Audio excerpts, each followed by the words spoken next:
This review has been made possible by Toyota of Naperville. As you know, Toyota has tons of brand new Toyotas available for purchase. But did you know that they also have a remarkable selection of used cars? Head on over to toyotaofnaperville.com and look through hundreds of used cars for sale right now.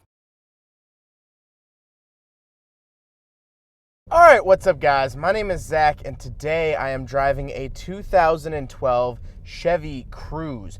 Up front is a 1.4 liter turbocharged inline 4 and down below is a 6-speed manual transmission. This video is sponsored by CarMarshal.com. If you'd like to support the channel, click the link down in the description below. CarMarshal.com advertises for over 100,000 vehicles across the US.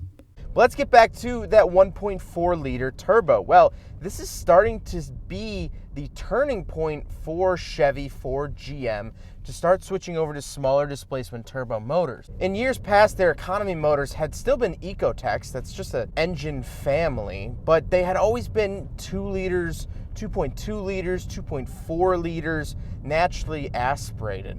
And so, around 2012, this is when they started actually going smaller displacement with the turbo. Now, the advantage of that is actually that there's two advantages. First advantage is the fact that a small displacement engine usually gets better gas mileage. I mean, if you think about it, what's going to take more water?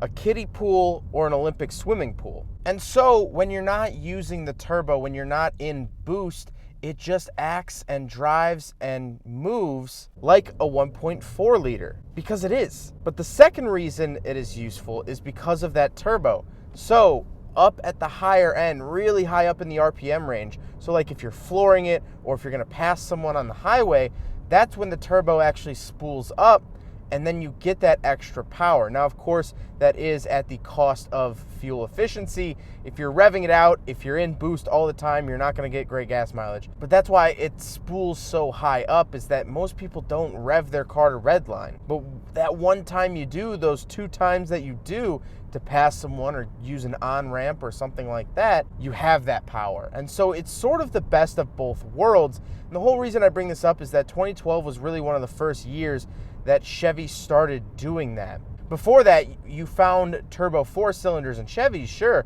but it's usually the performance models, the Cobalt SS, which I have a review of.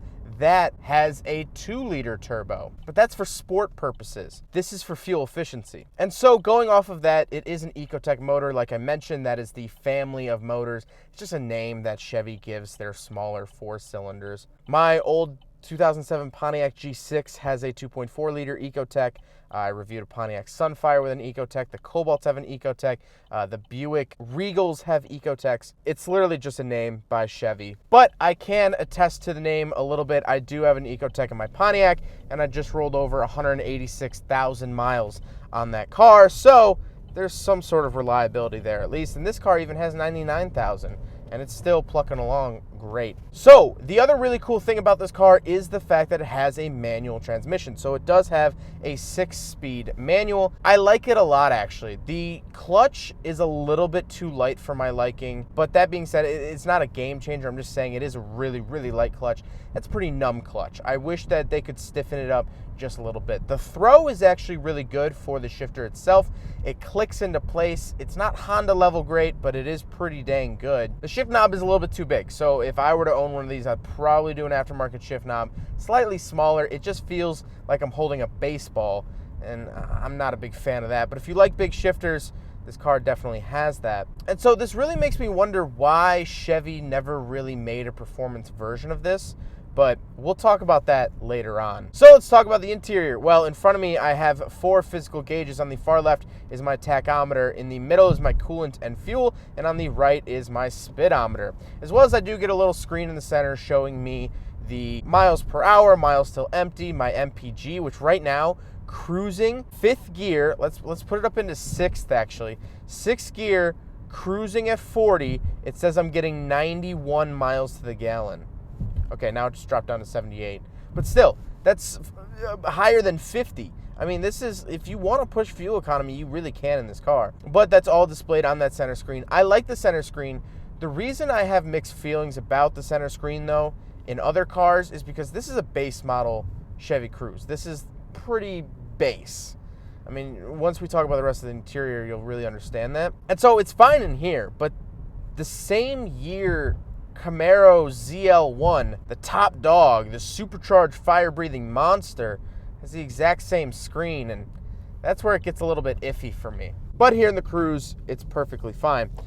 On the steering wheel, I do have my cruise control settings on the left and my volume, voice commands, phone options on the right. Very simple steering wheel. Then to the left, I do have my headlight switches, my power mirrors, power windows on the door, basic stuff there. Really nothing too crazy. Then in the middle, I do get a little center display for the radio. Again, nothing crazy here. It's very base model. It's, you know, a little blue readout. I like the fact that it's blue. I'm kind of tired of seeing red, orange, and green in other cars. Less so green. That was more of GM of the 90s. But definitely, some cars have really, really annoying orange or amber displays. It's just horrible. I like the blue. It works. It's definitely base model, but it works. Down below that, we do have radio controls, an actual number pad for your phone, band, CD, aux configure, phone controls. You know, we do have a CD player. We do have aux and USB in, which I think is really, really handy. There's really no other audio options that you need. Bluetooth is nice for sure, but you really don't need it. Then we come down to a little bit lower on the center console. We do have the lock and unlock hazard button and our climate controls. Really basic climate controls. No dual zone. It's just on, off, and your fan level, and you know, you can kind of select the heat, but you know, it's not that in depth. And I don't mind that. Again, you got to look at this car through the lens of that this is an economy car. This is designed, built, and made to not only save money, but to save fuel and do everything on the lowest budget possible, and I really like that. Then we get down to the shifter. We already talked about the shift feel and stuff, but I think the overall presentation of the shifter is really nice. I think it looks good. I think it doesn't look out of place, and I think I definitely cannot say that about all cars. It actually looks proper with a manual transmission. Normally, of course, the automatic shifter would go here, but it actually looks good with a manual. I really, really like that. Then I have a physical handbrake. I do have a 12-volt outlet / cigarette lighter, whatever you want to call it. And then I do have my USB and aux inputs inside the center console under a little panel. The seats are comfortable. They're base model seats. I mean, you know, don't expect these things to be anything special. They're nice and they're comfortable. I'm not complaining at all, but they're not power, they're not memory, they're not heated. You know, most of the modern bells and whistles are vacant here in the Cruze, especially with the seats. They do their job and they're decently comfortable. You know, I've definitely ridden in economy cars that have way more uncomfortable seats than this, so I'm not complaining in the slightest. But speaking of seats, we do have back seats. This is a sedan, so let's talk about the back seats. All right, so we're in the back of the 2012 Chevy Cruze Eco with the 6-speed manual. It's not good back here. Seats are very hard. Legroom is not great. Headroom is good. Headroom actually is really good. Legroom, not the best. There's only one seat back pocket. I mean, I do have power windows, but that's about the only amenities I get. Oh, I do have a 12-volt outlet. Actually, I do really, really like that down below. But other than that, I don't even think there's a center console. I mean, it's pretty bare bones back here. This is where you're really, really going to notice that it is an eco car. Although now looking at it, there's definitely a height difference in these seats from the front seats. So there's a little bit of a stadium seating sort of vibe, I guess, if you want to say, but it's an economy car back seat. I'm not going to knock it. I'm not going to praise it. Blech. Then we have to talk about the looks. I actually like the look of the Cruze. I've always thought that they were good-looking cars, and they now actually make a Cruze hatchback, which I'll try to get my hands on somewhat soon here. I really do genuinely think that they're good-looking cars. I think that they're slightly aggressive, but they're not overly aggressive for what they are. They don't have these like splitters and fins and all this stuff for being a base model. It just looks pretty decent. And honestly, I could see myself owning one of these very easily and road tripping it and, you know, having one of these as a daily.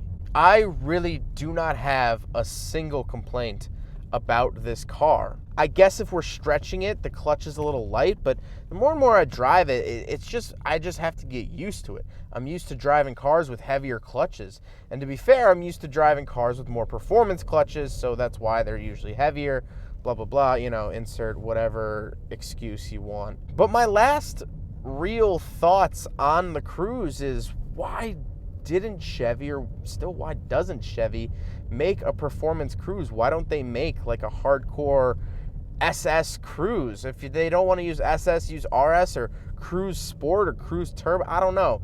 Give it a 2-liter turbo. You know, this car I feel like definitely has potential to be sporty, potential to be fun. I've actually really enjoyed driving this car around today. I really, really like this car. I think it is really fun and engaging with the manual transmission. I think it's base model, but it has enough features to really get by. It has aux in, it has decent climate controls, it has a little screen in the dash. It's a base model, but it's not trash, I guess is what I'm really trying to say. Most base model cars, they're rough around the edges, but this, I could live with this. I could deal with this. I'm actually really, really happy with this car. And so huge thank you to Toyota of Naperville for allowing me to take out their manual Chevy Cruze. I saw this pop up on their website, and I knew I had to drive a manual Cruze. It's something I don't normally see. An old friend from church used to have one in manual, and I always thought it was the weirdest, coolest thing in the world. And now actually driving one, I still retain that. I do think that these are great cars. But thank you to Toyota for letting me take it out. Their information is up on the screen as well as linked in the description below.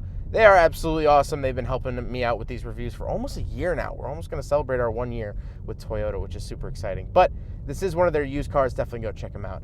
I hope you guys enjoyed the video. Don't forget to rate the video, comment on the video, and subscribe if you really liked it. Take care, guys. Aside from my soul.